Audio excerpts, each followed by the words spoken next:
In this video tutorial, I would like to explain how to work with PHP files that are stored in and run from the local Apache web server using the XAMPP application. I'm using a Windows computer, so your screen may look slightly different than mine. Before following along with this video tutorial, verify that your Apache web server is running. Open the XAMPP control panel and click Start next to Apache. I'm just going to minimize this screen. XAMPP is installed on the C drive on many Windows computers. You will navigate to the XAMPP folder. The htdocs folder is the local web server's document root. I'm going to open that up. For this course, download the exercise files from the Canvas course shell. Make sure you place the folder inside the htdocs folder and rename it webd166. Notice there is a default index.php file sitting in the htdocs root folder. Therefore, when I launch localhost, the index.php file will execute.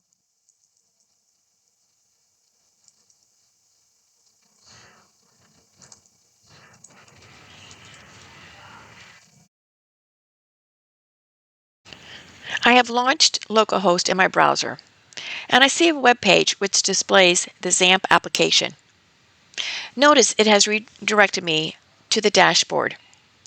To view your webd166 folder, I'm going to just remove the word dashboard and type in webd166. You will now see a list of your chapter files displayed. The books files are stored in this folder, allowing you to access the sample code for each one. By selecting the folder that contains the book files, I can view all of the available chapters. Since the Apache web server is already running, these files can be executed through the browser. So if I click on the first one, I can see that it says the following was created by PHP. If I were to right-click and look at the source code, and all I see is the HTML, I cannot see the PHP. You will never see PHP in the browser because PHP is processed on the server before the page is sent to the browser. So how do I learn what these files are doing? I'm going to open up Visual Studio Code. I'm going to go to File, Open Folder. You're going to go to your Windows, the XAMPP folder, htdocs, and I'm going to choose the webd166 folder and select folder.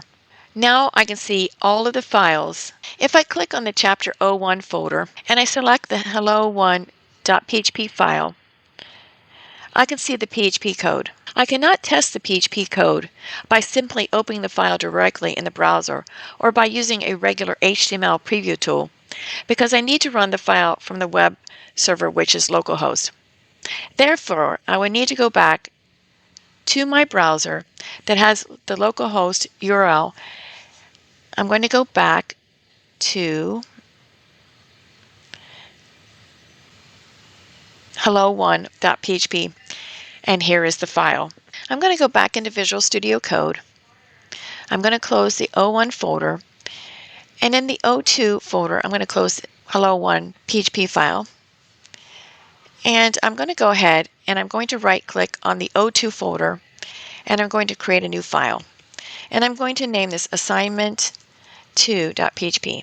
Notice it's all in lowercase, there's no spaces, there's no hyphens, it's just assignment2.php. And I'm going to hit enter. Your page should be a complete valid HTML document that includes a doc type, declaration, HTML element, head section, and body section. To quickly generate this structure, you're going to place your cursor in the empty file. You're going to type an exclamation point, and notice we get the Emmet abbreviation. You can also select this, or you press Tab or Enter to insert the HTML template. Emmet will automatically create the basic HTML template for you. You will change the document title. You will enter the content for this assignment between the body tag. Remember that your files need to be stored in the webd166 folder inside htdocs in order to be executed on the local web server. I'm just going to go ahead and save this file. File, Save. I'm going to open up the variables PHP file. This file is similar to the type of file that you will create for assignment 2. One thing to note is that the book uses the print statement, Well, you can also use the echo statement. Both print and echo are valid ways to output text in PHP. Echo and print are both PHP language constructs. Echo can output one or more expressions and does not return a value. Print outputs one expression and returns a value of 1. For beginner PHP programs, either one can display text. Let's update this variables PHP file to use the echo language construct instead. So where it says print, I'm going to say echo, and I'm going to change where it says print the address, I'm going to say echo the address. I'm going to save this file, File Save or Control S. Remember, this is variables.php. It's in the O2 folder. I'll go back out to my browser. I'll select the back button. I want to be in the O2 folder. I'll select the variables PHP file, and you can see that my code was generated. If I view the page source, I only see the HTML that was sent to the browser. Any PHP code has already been processed by the web server and converted into output before the page is delivered.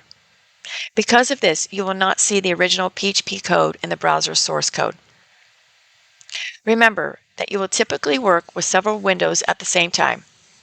Keep your browser open to localhost so you can test your PHP files. You may also want to keep your file manager open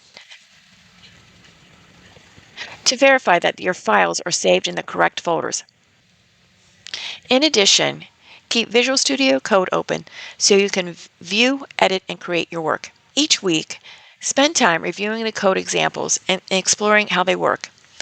Experiment by modifying the code and creating your own examples to build your understanding of PHP and develop your programming skills. Thank you for watching.